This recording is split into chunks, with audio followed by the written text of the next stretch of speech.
Today's story is Curious George and the Firefighters. This is George. He was a good little monkey and always very curious. Today, George and his friend, the man with the yellow hat, joined Mrs. Gray and her class on their field trip to the fire station.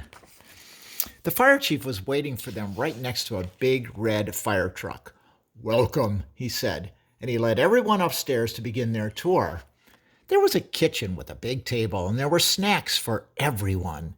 The fire chief told them all about being a firefighter.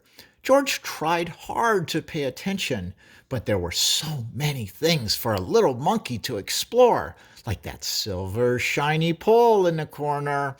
Where did that pole go? George was curious.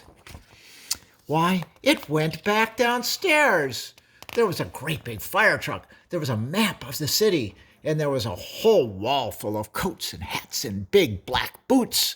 George had an idea. First, he stepped into a pair of boots. Next, he picked out a helmet. And finally, George put on a jacket. He was a firefighter. Suddenly, bring, bring, bring, bring, bring, bring, bring, bring.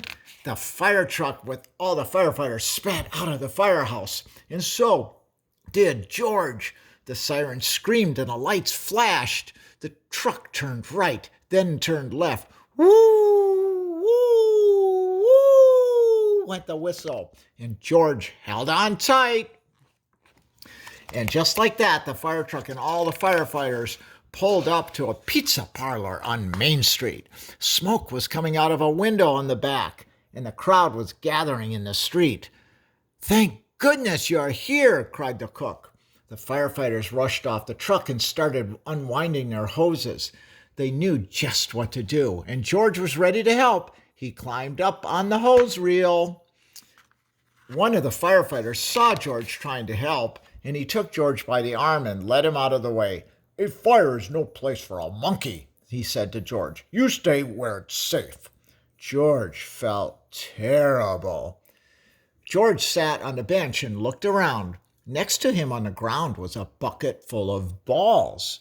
George reached in and took one out. It fit in his hand just right, just like the apple he'd had for a snack. A little girl was watching George. He tried to give her the ball, but she was too frightened. George took another ball and another. "Look," the boy said, "that monkey is juggling." The boy took a ball from the cage and tossed it to George, but it went too high. George climbed up on the fire truck to get it. Now George had 4 balls to juggle. He threw the balls higher and higher. He juggled with his hands. He juggled with his feet. He could do all kinds of tricks. The boy threw another ball to George. George threw a ball back to the boy. The little girl reached down and picked up a ball too. Soon, all the children were throwing and catching back and forth. The fire chief came to tell everyone that the fire was out. Just then, the little girl laughed and said, "Look, Mommy, a fire monkey." "Hey," called the fire chief, "what do you think you're doing up there?" "What a wonderful idea," the little girl's mother said to the fire chief, "bringing this little brave monkey to help children when they're frightened." "Oh," said the fireman chief. "Well, thank you." Before long, the fire truck was back at the firehouse where a familiar voice called, "George!" It was the man with the yellow hat. "This little monkey had quite an adventure," said one of the firefighters. "Is everyone all right?" asked Mrs. Gray. "Yes, it was just a small fire," said the fire chief, "and George was a big help." Now the field trip was coming to an end, but there was one more treat in store. All the children got to take a ride around the neighborhood on the shiny red fire truck, and they each got their very own fire helmet.